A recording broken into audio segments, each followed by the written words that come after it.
AI mental ஹெல்த்துக்கு டேஞ்சரா இல்லையா அப்படிங்கிற ஒரு விஷயத்த இந்த வீடியோ ஃபுல்லா பார்த்து தெரிஞ்சுக்கலாம்.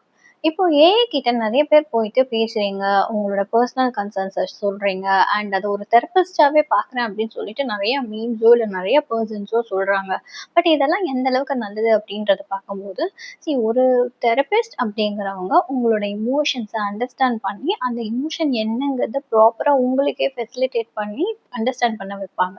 இதுதான் அவங்க பண்ணக்கூடிய ஒரு விஷயம். ஒரு ஏஐ கிட்ட நீங்க போய் பேசும்போது, அது உங்களோட எமோஷன்ஸ புரிஞ்சுக்காது. அது உங்களோட வேர்ட்ஸ மட்டும் தான் கேப்சர் பண்ணும். ஸோ இதனால அது உங்கள மிஸ்கைட் பண்றதுக்கு நெறைய வாய்ப்புகள் இருக்கு.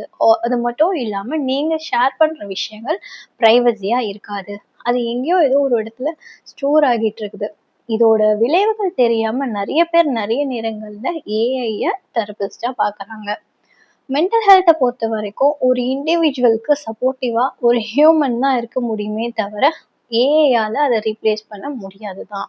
இதனால உங்க மென்டல் ஹெல்த் இன்னும் அதிகமா பாதிக்குமே தவிர அது சரியாகாது. நீங்க ஒரு தெரபிஸ்ட பாருங்க, ஹியூமன் தெரபிஸ்ட பாருங்க. அது உங்களோட மென்டல் ஹெல்த்தை பெட்டராகவே ஆக்கும்.